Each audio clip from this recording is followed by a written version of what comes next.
Et salut YouTube, on se retrouve pour un nouvel épisode de Ça fait réfléchir où on parle encore une fois de Que fait la police et comment s'en passer de Paul Rocher. La dernière fois on a parlé de comment organiser une société sans la police et on a regardé l'exemple de l'Afrique du Sud dans les townships avec le mouvement de libération contre l'apartheid. Ici on va toujours s'intéresser au même sujet mais on va regarder un exemple différent, celui de l'Irlande du Nord. Et on va commencer par replacer un peu de contexte. En Irlande du Nord, les pratiques populaires de sûreté et de justice ont également été le fruit du mouvement de lutte contre l'oppression coloniale. Depuis la partition en deux de l'île en 1920, la majeure partie du territoire mène une existence indépendante. Seuls les 6 comtés au nord restent annexés à l'Empire britannique. La réunification de l'Irlande et sa transformation en république sociale demeurent l'objectif du mouvement de libération nationale. L'Irlande du Nord devient alors le théâtre d'un conflit permanent entre républicains indépendantistes et unionistes pro-britanniques. En soutenant un État en manque de légitimité, la puissance coloniale britannique y a créé un climat durable de répression.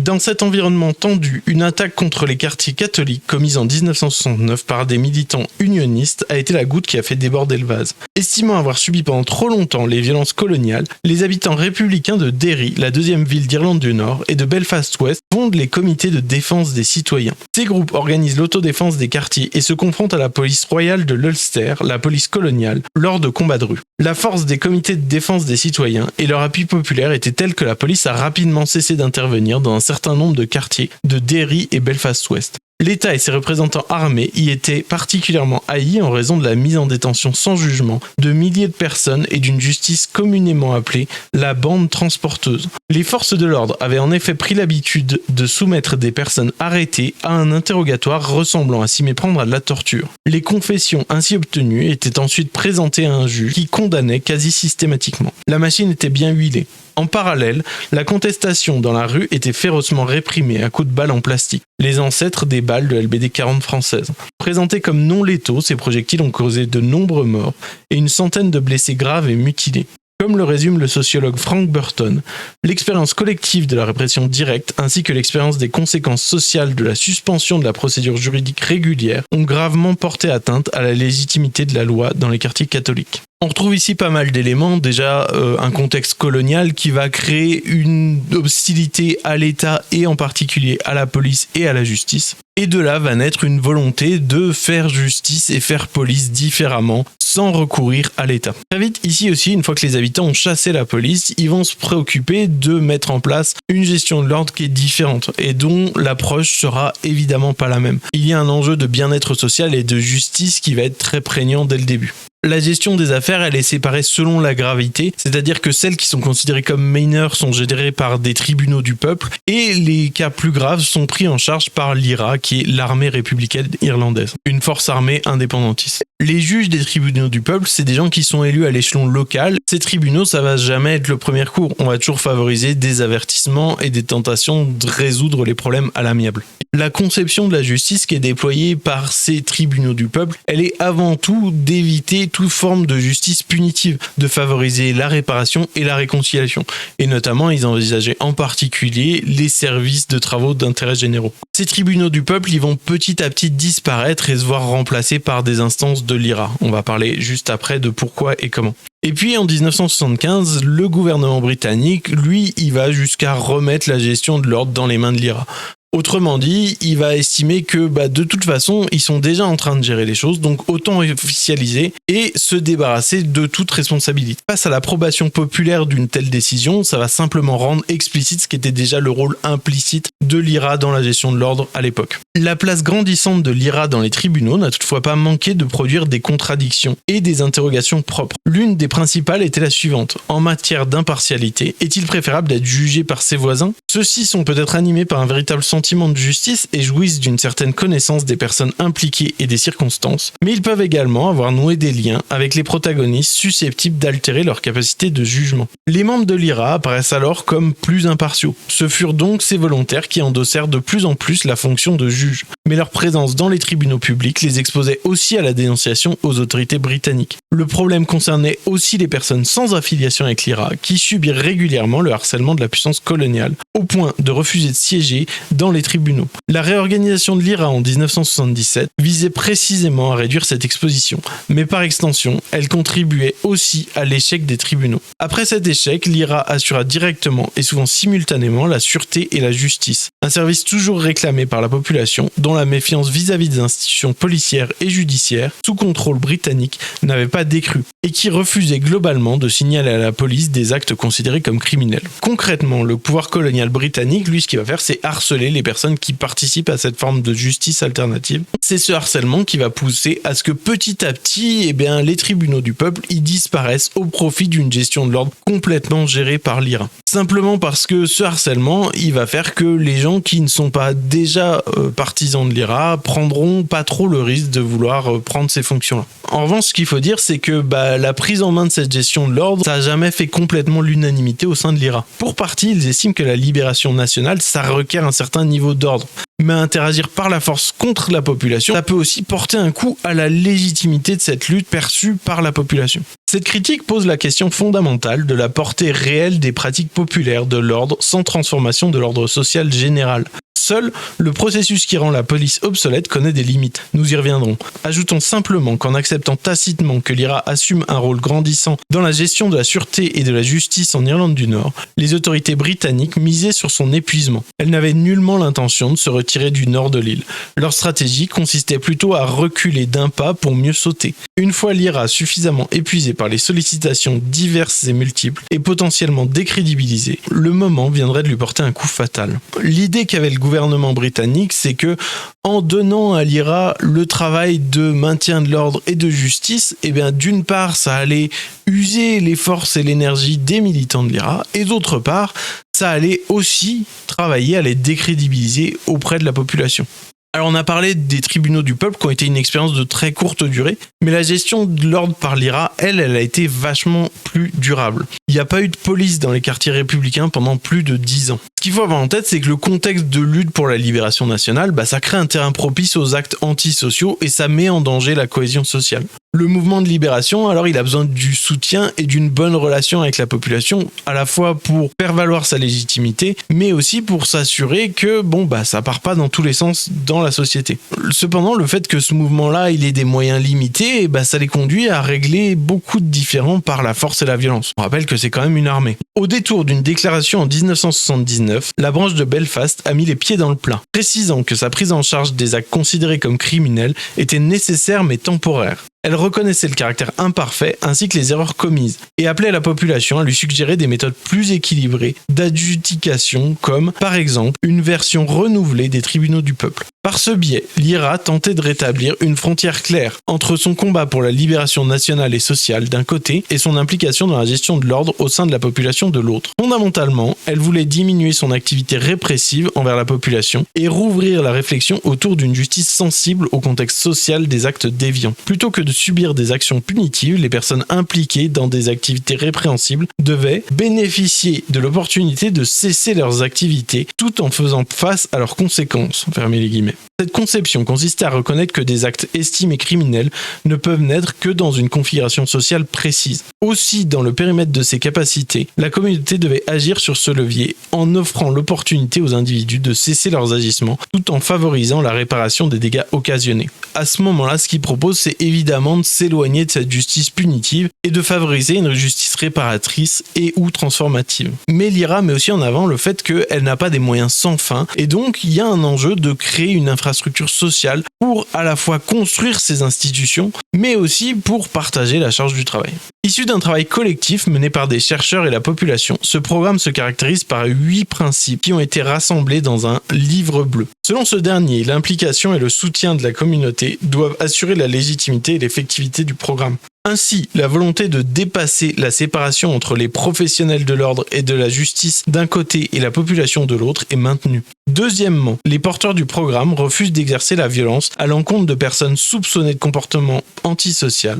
Le principe qui s'ensuit est la proportionnalité des sanctions avec l'acte commis, une reconnaissance assez explicite des limites en la matière de l'IRA. Le quatrième point concerne la tenue de procès justes qui garantissent des droits fondamentaux et la possibilité d'une réelle défense. Ensuite, le principe de cohérence doit assurer une procédure publique et requiert en retour l'implication de toutes les composantes de la communauté locale. Comme le précise le principe numéro 6, la sanction par un tribunal n'incarne pas nécessairement la justice et l'engagement dans la communauté est considéré comme indispensable pour mener à bien des enquêtes et pour éviter des procès, en privilégiant des avertissements et en pratiquant la médiation informelle. L'avant-dernier élément est la relation entre le système de justice et d'autres programmes de la communauté, afin de permettre aux auteurs d'actes jugés antisociaux de ne plus en commettre. Enfin, l'effectivité de ce programme nécessite des ressources adéquates. Par conséquent, il ne peut pas uniquement reposer sur des efforts volontaires. Donc concrètement, à ce que dit l'IRA, il y a la réponse de chercheurs et de la population qui établissent un guide en disant voilà, c'est comme ça qu'on estime que justice doit se faire efficacement.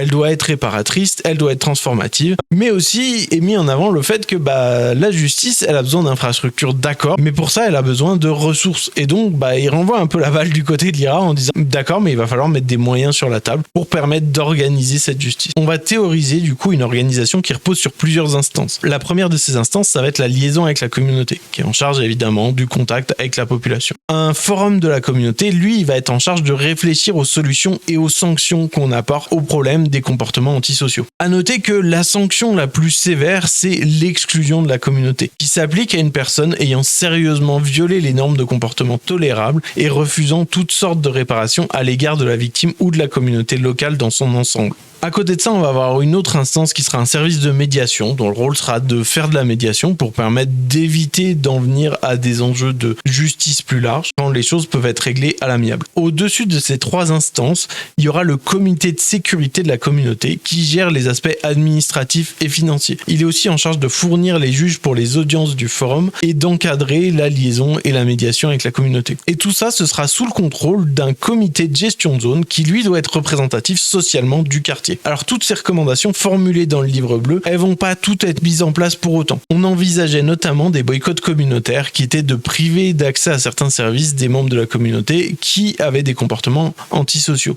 Ou de la même manière, les forums de la communauté, eux, n'ont pas non plus vu le jour. Cependant, ce projet, qui a commencé dans quelques zones de Belfast et de Derry, a quand même rencontré un tel succès qu'il a fini par être élargi à toute l'Irlande du Nord. Lorsqu'en 2007, le Sinn Féin a approuvé la nouvelle police, qui recrute désormais plus d'agents catholiques et se caractérise supposément par une formation plus importante en matière de droits humains, la justice communautaire restaurative d'Irlande a commencé à coopérer avec l'État et la police. Si elle prend toujours en charge des dossiers, force est de constater que cette infrastructure assure maintenant davantage un rôle de conseil et de formation de policiers, tandis que l'État s'est approprié la gestion des cas graves. L'objectif initial a été très fortement dilué, pour ne pas dire dénaturé, au point qu'aujourd'hui, une grande partie de son activité semble consister à aider la police à gérer son image publique. Il y a donc eu une réforme de l'ordre policier qui a permis au pouvoir britannique de reprendre le contrôle sur cette organisation judiciaire alternative. Et par ailleurs,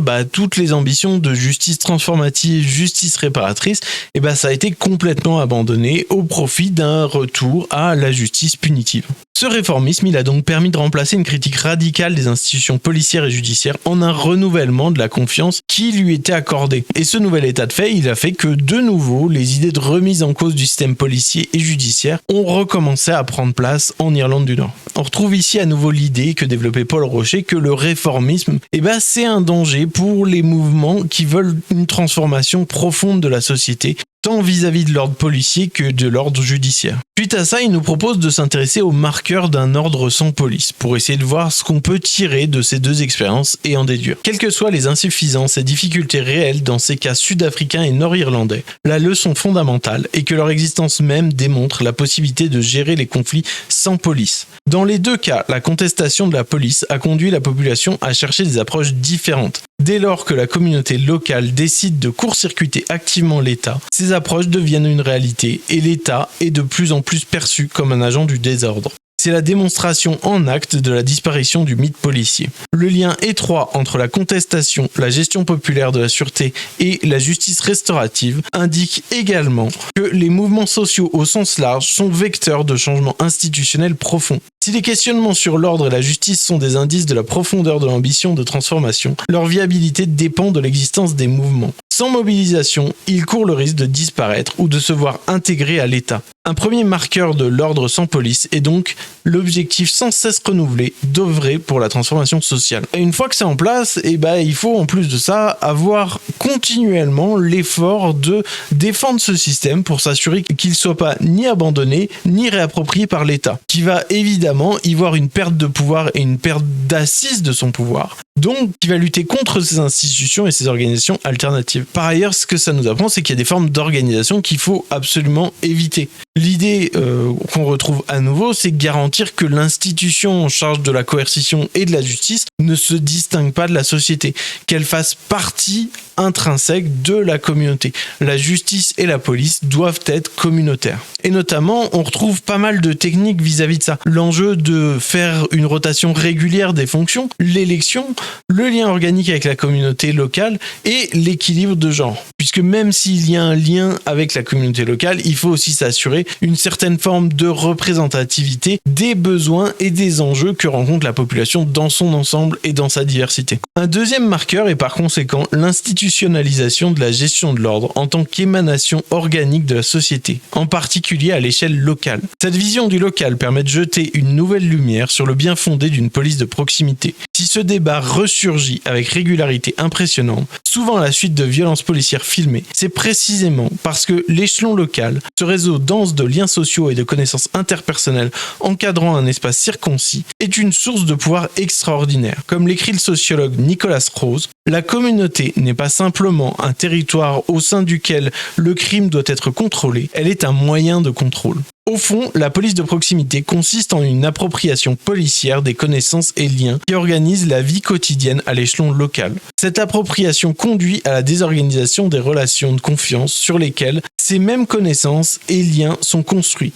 C'est sans doute un des facteurs qui explique les tentatives peu fructueuses de mettre en place une police de proximité. Concrètement, ce qu'il nous dit, c'est que l'ordre et la justice peuvent être gérés à l'échelle locale et que cette échelle locale, elle est particulièrement forte pour permettre la mise en place de cet ordre et cette justice communautaire.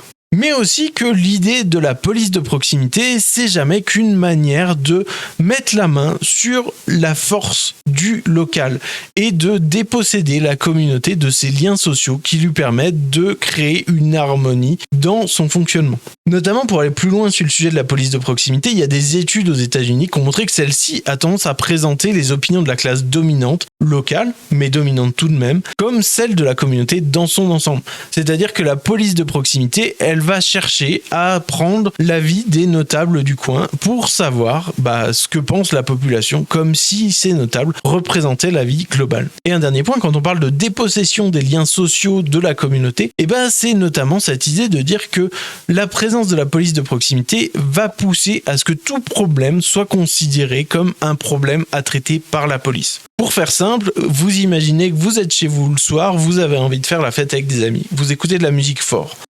Vous gênez vos voisins. Vos voisins, si vous avez une police de proximité, ils vont appeler la police. Si vous n'avez pas de police de proximité, ils vont créer du lien social. Ils vont venir vous voir et vous dire, écoutez, ça me dérange, est-ce que vous pouvez baisser la musique ? Vous allez dire oui, pas de problème, parce que vous n'êtes pas une raclure. Et ça va permettre de créer du lien social, de créer de la cohésion et de créer de la compréhension plutôt que du ressenti et de la violence par l'intervention d'une police de proximité. Toutefois, les difficultés auxquelles ont été confrontées les expériences sud-africaines et nord-irlandaises ne sont pas à balayer d'un revers de la main. Si les deux cas sont édifiants, c'est autant par l'horizon des possibles qu'ils ouvrent que par les problèmes rencontrés. Le livre bleu irlandais en énumère un certain nombre. Un traitement des actes antisociaux peu cohérent et fortement militarisé. Un manque de ressources, des responsabilités insuffisamment déterminées et le risque de couper le lien avec la population. Auquel on pourrait ajouter le défi d'assurer l'ordre sans tomber dans la surveillance entre habitants du même quartier, ainsi que le risque d'idéaliser la communauté locale. Ces problèmes internes indiquent que les exigences profondément démocratiques des deux expériences n'ont pas été pleinement appliquées aux institutions de l'ordre et de la justice populaire. Ces institutions ne sauraient donc échapper à un examen critique, comparant leur accomplissement réel à l'objectif initial.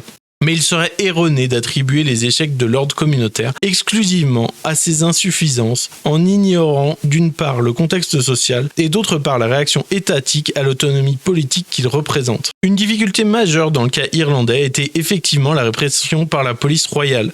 De la même façon, l'État sud-africain s'est empressé d'absorber la gestion populaire de l'ordre dans son appareil. En plus de faire face à l'hostilité de l'État, dans les deux cas, les nouvelles institutions étaient débordées par l'ampleur des déviances produites par des sociétés traversées par des inégalités structurelles. Ce constat signale que la perspective selon laquelle l'abolition de la police doit s'inscrire dans un mouvement qui cherche à transformer la société, sans en même temps essayer de prendre le pouvoir de l'État, poursuivi aujourd'hui par une partie du mouvement social, fait l'impasse sur des structures réelles du pouvoir politique. Cette position est pourtant assez représentative de la discussion contemporaine aux États-Unis à propos de l'abolition de la police, qui résulterait de l'acte de se défaire de la police. Cela ne signifie pas pour autant que des pratiques favorisant une justice qui ne repose ni sur la punition ni sur la vengeance n'ont pas un potentiel immédiat de transformation sociale et individuelle. Mais sans desserrer la contrainte du pouvoir étatique et des rapports sociaux sur lesquels il repose, ce potentiel restera condamné à décevoir ses propres ambitions. Un troisième marqueur consiste donc à reconnaître que ce n'est pas parce que l'objectif de rendre la police obsolète est largement partagé dans la population que la police cessera de s'imposer. Alors qu'est-ce que ça nous raconte tout ça? C'est que il y a plusieurs points. D'une part, il y a des problèmes structurels que rencontre la mise en place de ces organisations de la justice et de la sûreté populaire. Et ça fait qu'il ne faut pas les idéaliser simplement. D'autre part, il y a un enjeu de dire que ces instances se retrouvent submergées par un nombre colossal de comportements antisociaux, qui eux sont le résultat d'une société profondément inégalitaire. Et donc, il suffit pas de remplacer les institutions policières et judiciaires par de nouvelles pour que tout fonctionne magiquement bien. Il faut changer les conditions structurelles d'organisation de la société. Et donc, si l'abolition de la police et la justice, ça peut pas être une fin en soi, il faut évidemment se dire que ça n'empêche pas que ça pourrait être une avancée majeure dans la manière de faire justice, de remplacer une justice punitive par une justice transformative et réparatrice. Et un dernier point, c'est qu'il faut toujours avoir en tête que l'État, qui se retrouve privé d'un pouvoir policier et judiciaire, va globalement toujours chercher à reprendre la main sur ce pouvoir. Et que il faudra être prêt à le défendre, quoi qu'il arrive, régulièrement contre les attaques de l'État. Et c'est tout pour ce chapitre et on se retrouve au prochain épisode pour discuter des conclusions globales de ce livre. Si ça vous a plu, n'hésitez pas à partager, liker, etc. Je vous en serai très reconnaissant.